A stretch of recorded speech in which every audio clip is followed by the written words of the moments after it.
Começa agora um programa que traz tudo sobre o livro mais lido em todos os tempos. Apresentamos O Som do Livro.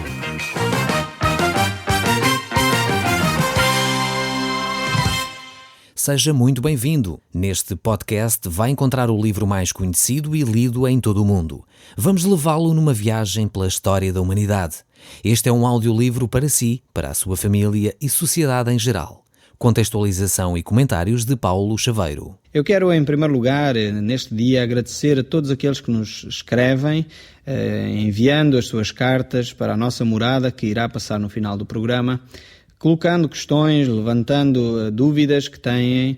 Então quero agradecer a todos os nossos ouvintes que nos têm escrito. Isso é muito útil para nós, sabermos se também a nossa emissão está a chegar em bom estado a todos os ouvintes, mas ao mesmo tempo queremos ajudá-lo a si, esclarecer as suas dúvidas e também aqueles que estão talvez a passar por situações mais difíceis e no nosso programa às vezes é difícil de tratar de questões tão particulares.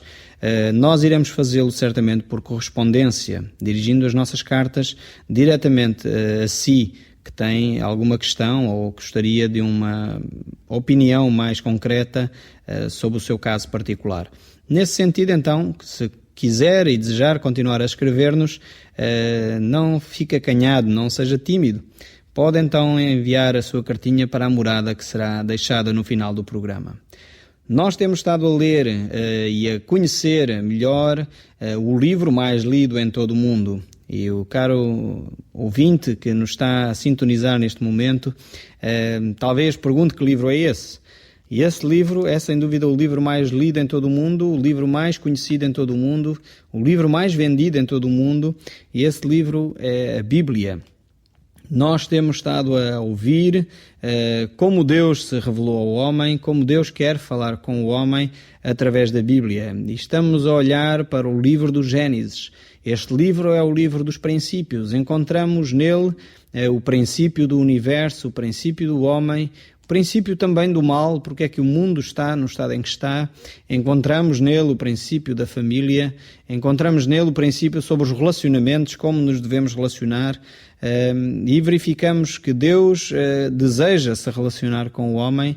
Deus tem feito tudo para que o homem possa voltar de novo a Ele, tenha uma boa relação com Ele, mas muitas vezes o homem tem se afastado, tem seguido o seu próprio caminho, não tem querido se relacionar com Deus.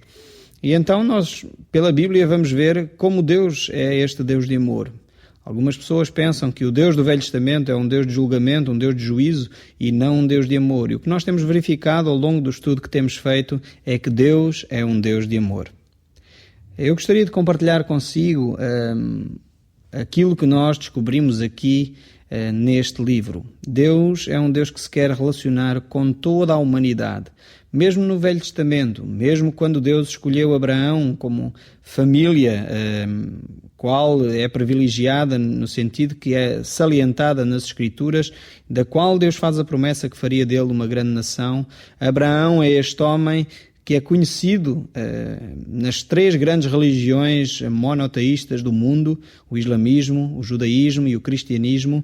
Abraão é considerado o pai quer dos muçulmanos, quer dos judeus, é considerado o pai dos cristãos também. Então, temos aqui uma figura extremamente importante para ser analisada. E hoje vamos olhar para ele, a atitude que ele teve para com o seu sobrinho. No último programa, nós estivemos a ver como ele agiu com o seu sobrinho, como o seu sobrinho preferiu se afastar do seu tio e foi viver para perto de Sodoma, onde os homens eram maus, preferiu as riquezas aos relacionamentos, não se importando muito com os valores, com a ética, com aquilo que era importante de facto, mas vemos aqui uma atitude diferente de Ló em relação ao seu sobrinho. Encontramos neste capítulo 14 do livro do Gênesis a atitude de Ló quando verifica que o seu sobrinho está em apuros. E é neste momento que nós iremos olhar para então a vida de Ló e a vida de Abraão, como ele age para com a sua família. Isto aqui deixa-nos já a primeira lição para nós, a primeira pergunta para nós, como nós temos lidado com as nossas famílias. Cada vez mais em Portugal as famílias são mais nucleares. É o pai, a mãe e o filho, eventualmente, e às vezes esquece-se os laços de relacionamento entre os tios, os sobrinhos, e isso é uma pena, perderem-se esses laços. Precisamos de recuperá-los, e Abraão aqui ele tinha o sentido de responsabilidade para com os seus parentes próximos, e Ló era este parente próximo. O contexto, então, que narra este episódio da vida de Abraão é o seguinte: há uma situação de guerra. No capítulo 14 havia uma guerra entre 4 reis contra 5 reis, o rei de Sodoma, o rei de Gomorra, o rei de Amdá e o rei de Zeboim e o rei de Zoar. Estas povoações entraram em guerra no vale de Sidim, lá no Médio Oriente. Talvez para nós que não conhecemos muito bem a geografia, todos estes locais não nos dizem muito. Mas nós, povo português, que temos e conhecemos a história da conquista de Portugal, sabemos como as batalhas da conquista do nosso país foram importantes, como elas se travaram, como foram relevantes para construirmos o país que é o nosso hoje, e aquilo que nós somos é fruto também das conquistas passadas. Mas nós não queremos ficar só no passado, queremos olhar para o presente e com otimismo também para o futuro. E nesse sentido aqui olhamos para a história deste povo que estava em guerra, havia um conflito e estes reis então entraram em guerra. Estes 4 reis fizeram guerra contra outros 5, porque havia, já diz aí a Bíblia em Gênesis capítulo 14, verso 4, que haviam 12 anos que serviam a Quedorlaomer. Porém, no 13º ano se rebelaram. Ao 14º ano veio Quedorlaomer e os reis que estavam com ele e feriram aos Refaíns de Ashtarote, Carnamim e aos Zuzins de An e aos Emins de Savé, Kiriatamaim. Estes nomes bem esquisitos e bem difíceis de pronunciar, são nomes hebraicos e nomes daquela zona ali do Médio Oriente. Mas não ficando com esta ideia dos nomes, aqui o que é importante é que havia um povo que estava a ser subjugado por mais de 12 anos e ao fim desse tempo disse: não, nós não vamos servir mais aquele rei, o Quedorlaomer, e vamos começar a fazer nós próprios nosso reinado, vamos nós reinar por nós próprios. E ao fim desse tempo então estes reis juntaram-se para fazer guerra. Ló estava a viver naquela cidade de Sodoma, e por causa disso, então foi levado cativo, foi levado como prisioneiro de guerra pelos reis que conseguiram vencer, aqueles 4 reis conseguiram vencer os 5 outros reis que tinham saído à guerra com eles. Diz aí que naquela zona ali onde o vale de Zidim havia muitos poços de betume, que nós sabemos que são poços petrolíferos, e os reis de Sodoma e de Gomorra fugiram. Alguns deles caíram e os restantes fugiram para os montes. E no verso 11 diz que tomaram, pois, todos os bens de Sodoma e de Gomorra e todos os seus mantimentos e se foram. Aqueles 4 reis, digamos assim, deram uma lição a estes outros que se tinham rebelado e que não queriam ser mais submissos ao grande imperador que reinava naquela zona. Depois vemos que Ló, então, também foi levado porque morava em Sodoma e os seus bens, portanto, foram levados e ele próprio foi levado. Diz o verso 13, porém um que escapara e o contou a Abraão, um hebreu, que habitava junto dos carvalhais de Maer, o amorreu irmão de Escol e de Aner, os quais eram aliados de Abraão. Ouvindo Abraão que seu sobrinho estava preso, fez sair 318 homens, dos mais capazes, nascidos em sua casa, e os seguiu até Dan. Abraão ouviu que o seu sobrinho havia sido levado preso. Também todos os bens da sua família tinham sido levadas cativas por estes 4 reis. Aqui notamos já uma diferença de Ló. No início verificamos que no capítulo anterior ele tinha ido habitar perto de Sodoma, perto das campinas de Sodoma, e foi estendendo as suas tendas até Sodoma, diz o capítulo 13, verso 12, porque os homens de Sodoma eram maus, eram pecadores contra o Senhor, diz o texto bíblico. Mas vemos aqui que Ló e os seus filhos, filho do irmão de Abraão, que morava em Sodoma com os seus bens e partiram. Vemos que Ló já não só morava perto de Sodoma, como já estava a morar em Sodoma aqui. Provavelmente com a sua consciência cauterizada, quando nos expomos demasiadamente aos erros, às falhas, muitas vezes já nem percebemos o que é certo e o que é errado. Deixamos de ter uma mente que discerne as coisas, que fica sensível àquilo que é correto e àquilo que é errado. E parece que foi isso que foi acontecendo com Ló. Ele já não estava muito consciente do que é que deveria ou não deveria fazer, quais seriam as atitudes corretas a ter, quais os princípios que ele havia recebido do seu tio Abraão, e por isso ele foi morar para Sodoma, com os habitantes de Sodoma, e como tal sofreu as consequências das atitudes deste rei. No entanto, mesmo assim, Abraão, sabendo disso, saiu com os seus homens para tentar resgatar o seu sobrinho, a família do seu sobrinho, assim como os seus bens. Ele tinha mais preocupação com os seus familiares do que propriamente consigo próprio. Não podemos esquecer que era uma luta contra 4 reis importantes que tinham combatido contra 5 outros reis e tinham ganho essa batalha. Não sabemos ao certo quantas pessoas esses reis tinham, se eram 1.000, 2.000, 3.000, ou mais homens ou menos homens, não sabemos ao certo quantos homens eles teriam para esta batalha. O certo é que Abraão sai para a guerra com 3 aliados seus, Naer, Escol e Maré, e saem juntos para combater esses 4 reis. Estes homens aqui não eram considerados reis, pelo menos não são mencionados aqui como tal, provavelmente teriam menos pessoas à sua guarda. Vemos que Abraão sai com 318 homens da sua casa para combater estes 4 reis. E aqui é sem dúvida um feito de coragem. Abraão não era só um homem bondoso, generoso, um homem íntegro, como nós já vimos, mas também é um homem de coragem. É capaz de ir à batalha para defender a sua família, custa o que custar, inclusive a sua própria vida. Aqui é necessário fazer uma pequena pausa para nós refletirmos como nós temos vivido a nossa vida familiar. Abraão era um homem que era capaz e estava disposto a lutar e dar a sua própria vida para defender os seus familiares. Até que ponto você está disposto a lutar pela sua família? Temos notado que famílias se desmoronam, cada vez há mais dificuldades em casa, maridos que discutem com a esposa, dificuldades na comunicação. Vivemos na era das comunicações, dos telemóveis, dos faxes, dos e-mails e tudo mais, mas cada vez mais o homem tem dificuldade em se comunicar.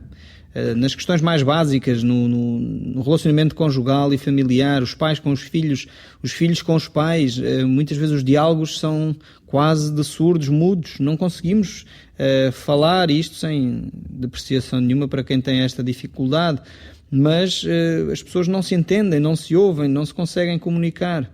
E muitas vezes desistem, não querem lutar pela sua família. Abraão estava disposto a lutar pelo seu sobrinho, estava disposto a ir com estes 318 homens para resgatar o seu sobrinho e trazê-lo de volta com saúde e em bem para a sua casa de novo. Até que ponto você está disposto a lutar? Eu sei que muitas famílias são mais um campo de batalha do que propriamente um lugar pacífico, um lar onde as pessoas se sentem acolhidas e bem. Mas é exatamente aí que é necessário combater, é necessário lutar para que se restabeleça a paz, se restabeleça a harmonia conjugal. Lute pela sua família e não desista à primeira. Não abandone o seu posto de combate. A sua família e os seus filhos merecem esse seu esforço. Abraão estava disposto a lutar, a ir até uma terra longínqua, combater esses 4 reis que à partida estavam em vantagem numérica e em vantagem em termos táticos sobre ele, mas no entanto ele estava disposto a lutar porque era o seu familiar que estava em causa. Depois vemos Ló regressando com Abraão deste lugar que Abraão conseguiu resgatar e conseguiu vencer esses reis. E diz o texto no verso 17: após voltar Abraão de ferir Quedor Laomer e aos reis que estavam com ele, saiu-lhe ao encontro o rei de Sodoma no vale de Savé, que é o vale do rei. E vemos aqui que estes reis vinham agradecer, no fundo, a Abraão e ao seu exército, pequeno exército, a batalha que eles tinham conquistado, a vitória que eles tinham alcançado nesta batalha. Aquilo que eles, como reis, deveriam ter feito, não fizeram, vieram agradecer, então, eles a Abraão. Depois encontramos aqui uma personagem extremamente interessante. Melquisedeque, rei de Salém, trouxe pão e vinho, era sacerdote de Deus Altíssimo, e abençoou ele a Abraão e disse: Bendito seja Abraão pelo Deus Altíssimo, que possui os céus e a terra, e bendito seja o Deus Altíssimo, que entregou os teus adversários nas tuas mãos. E de tudo lhe deu Abraão o dízimo. Então disse o rei de Sodoma a Abraão: Dá-me as pessoas e os bens ficarão contigo. Mas Abraão lhe respondeu: Levanto a mão ao Senhor, ao Deus Altíssimo, que possui os céus e a terra, e juro que nada tomarei de tudo o que te pertence, nem um fio, nem uma correia da sandália, para que não digas: eu enriqueci a Abraão. Nada quero para mim, senão o que os rapazes comeram e a parte que toca aos homens de Aner, Escol e Maaer, que foram comigo, estes que tomem o seu quinhão. Vemos aqui uma atitude interessantíssima de Abraão para com os benefícios que ele deveria ter desta vitória militar que ele teve, mas ao mesmo tempo gostaria de centrar a nossa atenção, em primeiro lugar, neste rei de Salém. Ele aparece aqui misteriosamente, não estava envolvido nesta batalha, não sabemos por que razão ele sai ao encontro de Abraão. O facto é que este rei de Salém era ao mesmo tempo um sacerdote, diz o texto, do Deus Altíssimo. E é muito interessante muito mais interessante ver que este rei é mencionado depois, mais à frente na Bíblia, em outros textos da Bíblia. Encontramos mais este rei a ser mencionado no Salmo 110, verso 4, que diz: Tu és sacerdote para sempre, segundo a ordem de Melquisedeque. E depois fala em Hebreus, capítulo 7, verso 1 a 3, de novo: Porque este Melquisedeque, rei de Salém, sacerdote do Deus Altíssimo, que saiu ao encontro de Abraão, quando voltava da matança dos reis, e o abençoou, para o qual também Abraão separou o dízimo de tudo, primeiramente se interpreta rei de justiça, e depois também rei de Salém, ou seja, rei de paz, sem pai nem mãe, sem genealogia, que não teve princípio de dias, nem fim de existência, entretanto, feito semelhante ao Filho de Deus, permaneceste sacerdote perpetuamente. Este rei de Salém tipifica a pessoa de Jesus Cristo. É associado diretamente à pessoa de Jesus Cristo. Jesus Cristo, que é rei e senhor de todas as coisas, mas que ao mesmo tempo é sacerdote, que está diante de Deus a interceder pela humanidade, a interceder por si e por mim. Isso a Bíblia nos ensina também. Mostra também que Jesus Cristo não é segundo a ordem sacerdotal araônica de Moisés. Jesus Cristo não se regia pela ordem mosaica, pela ordem araônica dos sacerdotes, mas regia-se por esta ordem sacerdotal de Melquisedeque. É interessante ver que, apesar de Deus centrar agora a sua atenção na vida de Abraão, não deixaram de existir à volta no mundo conhecido daquela época outros sacerdotes de Deus, outros homens que temiam a Deus e outras pessoas que criam e seguiam a Deus. Isto é um facto importante. A Bíblia vai centrar a sua atenção numa família, numa nação, a nação de Israel, mas isso não invalida que Deus continue a manifestar noutras nações e através de outras pessoas. O facto de existir este sacerdote de Melquisedeque mostra-nos que Deus continua a falar com o seu povo e com as pessoas, independentemente de uma estrutura, de um foco, de uma atenção mais objetiva sobre determinada situação ou determinada pessoa. E este rei Melquisedeque, este sacerdote do Deus Altíssimo, era alguém que era reconhecido por Abraão como, com esse título mesmo, com esse cargo, com essa importância. Ele era sacerdote do Deus Altíssimo e por essa razão Abraão tributou-lhe honra, tributou-lhe homenagem. Inclusive diz aí o texto que lhe deu o dízimo de tudo aquilo que ele possuía. Eu não quero entrar nesta questão dos dízimos, porque eu sei que talvez para muitas pessoas isso iria fazer fechar o rádio, porque quando se mexe com dinheiros as pessoas ficam logo perturbadas. Eu não quero entrar aí, simplesmente eu quero mostrar que Abraão aqui tributou homenagem a este rei de Salém. Não vemos razão para ele o fazer, não há indicação na Bíblia que Abraão tivesse requerido deste rei de Salém alguma coisa. No entanto, era quase como uma homenagem à proteção que Deus havia dado a Abraão, e por isso ele tributou-lhe homenagem, dando-lhe então o dízimo de tudo aquilo que ele trazia. Por essa razão, este sacerdote Melquisedeque é o tipo de Jesus Cristo, aponta para a pessoa de Jesus Cristo. Como nós já lemos em Hebreus, capítulo 7, verso 1 a 3, Jesus Cristo pertence a esta ordem de sacerdotes, não à ordem araónica, não seguindo só a lei, mas é um sacerdote que, em primeiro lugar, quer que o homem se relacione com Deus, quer que o homem baseie a sua relação no amor a Deus e no amor ao próximo, e por isso esta ordem, apresenta o autor de Hebreus, é superior à ordem mosaica, à ordem sacerdotal mosaica. E por isso Jesus Cristo pertence a esta ordem, à ordem de Melquisedeque, seguindo este rei de justiça e rei de paz. Os títulos que o próprio Jesus Cristo tem para si. Nós iremos continuar a analisar a vida de Abraão no próximo programa, e vamos poder ver em mais pormenor como Abraão se relaciona com Deus e como Deus reafirma as promessas que havia feito a Abraão já no passado. Por isso, fique sempre na nossa companhia e que Deus o acompanhe e guarde. O Som do Livro, uma produção da Rádio Transmundial de Portugal.